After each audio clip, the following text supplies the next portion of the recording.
Alors, je reviens sur l'opposition entre le mouton et le porc, le cochon, le bélier, l'agneau, etc. Tout ça, c'est la même chose. Le cochon, le sanglier. Alors, les ciseaux qui servent à couper la laine du mouton ne le tuent pas. Alors que les couteaux qui vont dépecer le porc vont l'assassiner. Donc là, on a deux approches. La machine qui va simplement enlever certaines choses,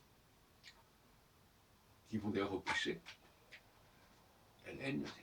Et puis, d'autre part, le couteau, la lance, pour parler, comme dans le cas de Jésus, la crucifixion, la lance, qui perce le flanc, qui va mettre fin à la vie, mais pas à la survie, effectivement.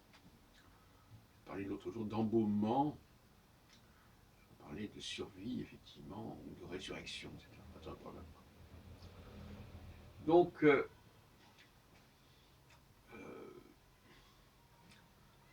ne peut pas mettre les ciseaux qui coupent les cheveux aussi, et le couteau qui va poignarder sur le même plan.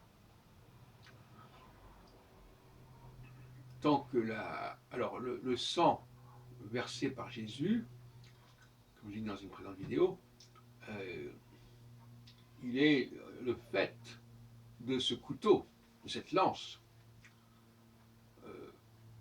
et puis de ces marteaux qui vont percer les mains de Jésus, ce qu'on retrouve dans le suaire de Turin, etc.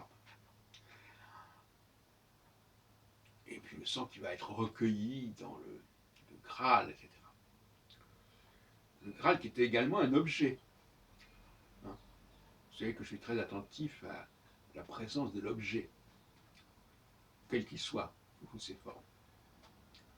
Même le papier est un objet produit par une proto-industrie.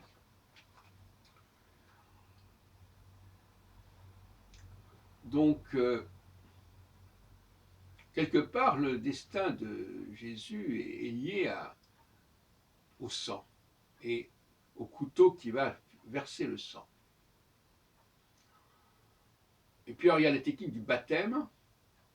Mais curieusement, quand on lit la lettre aux Éphésiens, vous savez que c'est un de mes livres préférés, on voit qu'on parle beaucoup du sang de Jésus. Sang libérateur, sang qui permet de mettre fin à des frontières entre juifs et non-juifs. Et donc le sang versé. Et il ne peut être versé que par la machine, que par le poignard, que par la lance, la baïonnette. L'étrangleur ne verse pas le sang.